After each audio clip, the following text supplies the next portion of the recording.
Greetings to you all, my dear viewers, and welcome to the Treasure Moment, our program which is designed to help you grow in your Christian walk and just develop yourself and become the best person you can ever be. So thank you very much for tuning to our program. You are the reason we are here. Today I want us to look at something about you, because you are the reason we are here. By God's grace, some time back I did a book called Treasure Within, and I have a copy with me. And there are a number of things God put in my heart which I would want to share with you through this broadcast, maybe in form of a series for some time. My prayer for you is that by the end of these sessions, you should be a better person than you are today.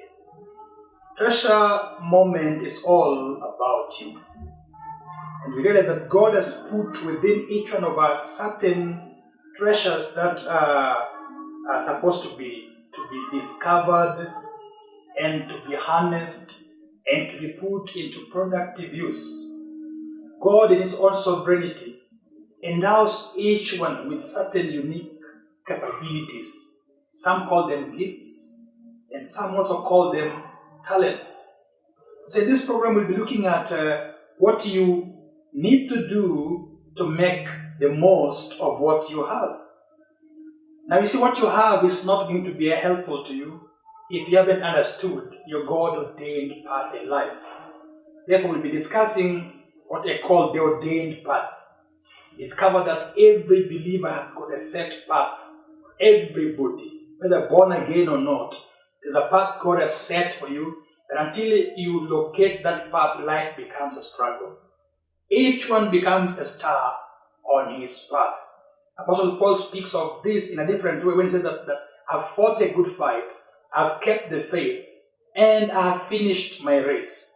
You can never run successfully until you identify your lane.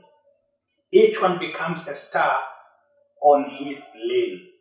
I've finished my course. So what is your God-ordained course in life? It's going to be very important for you to understand this. Now, there is no accident in anybody's existence.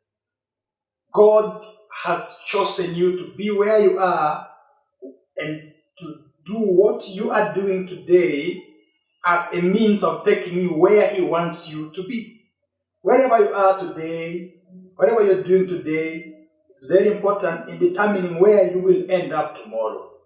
Sometimes, even like workers, we begin as general workers. You find yourself touching this one and touching that one, and you're wondering, okay, what am I supposed to touch? Now that's fine. You can always start anywhere as you look for your way somewhere. That path is the path of fulfillment. Until you start, you can never find it. So nothing wrong with starting everywhere. I recall when you were young believers in church, we would do everything in church. We would carry instruments. Some of us even tried singing, playing instruments. Some of us even tried ushering. We just tried everything. But as time went by, we found ourselves narrowed down to our particular areas of passion, areas of abilities, areas of giftings. God has the tendency of narrowing you down with time, but you must start somewhere. This area of narrowing down is what I call the ordained path. This is the God-ordained path to your destiny. The word destiny goes hand in hand with divine ordination. Ordination is also called the set path for your life. So to ordain is to confer or to put holy orders upon a person. My dear viewers, there is a divine order upon your life which nobody can dismiss. People around you might not understand it, but they cannot dismiss it. It could be possible that you have not understood it either. That is why we are here, to help you understand your God-ordained path. Because everybody only becomes a star in his God-ordained path. It's on the ordained path that holy orders are conferred upon a person. You find the race never starts until everyone is on his lane. It only begins once everybody is on his lane and nobody starts ahead of the others. We all begin at the appointed time. My appointed time for a takeoff won't be the same as your appointed time for a takeoff. Therefore, in today's broadcast, I want you to ask yourself, in all that you are involved in, have you narrowed yourself down to your God-ordained path? Have you understood your God-ordained path? If you haven't, it's a prayer you must now start praying that God, open my eyes to understand my path, because my star can only shine when I'm narrowed down to my path.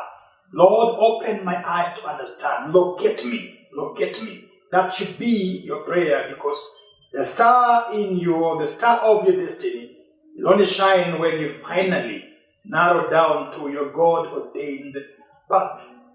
There are abilities within you. They are only sharpened for the race ahead of you.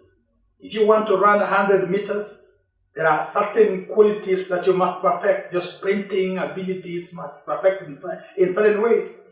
If you want to run 10,000 meters, your endurance ability has to be perfect in certain ways. So until you identify your area, your ordained path, even your coach might never know what to perfect in your life. What a coach develops in a 100-meter sprinter is not what he will focus on when training a 10,000 meters or a marathon runner. A marathon or long-distance runner needs to develop his endurance ability. A short-distance runner needs to develop his sprinting ability, the ability to shoot forth within seconds. What does it take to shoot forth in seconds? And for the long-distance runners, what does it take to endure to the end? Now, your coach needs to know what to develop in you. But then you need to understand your area of narrowing, or your ordained path, or your course. Paul says, I have fought a good fight, I have kept the faith, and I have finished the race. In our next broadcast, we'll be looking into several things that one needs to work on if he or she is going to be a star in his area of calling. The Lord bless you and keep you, and see you again in our next broadcast.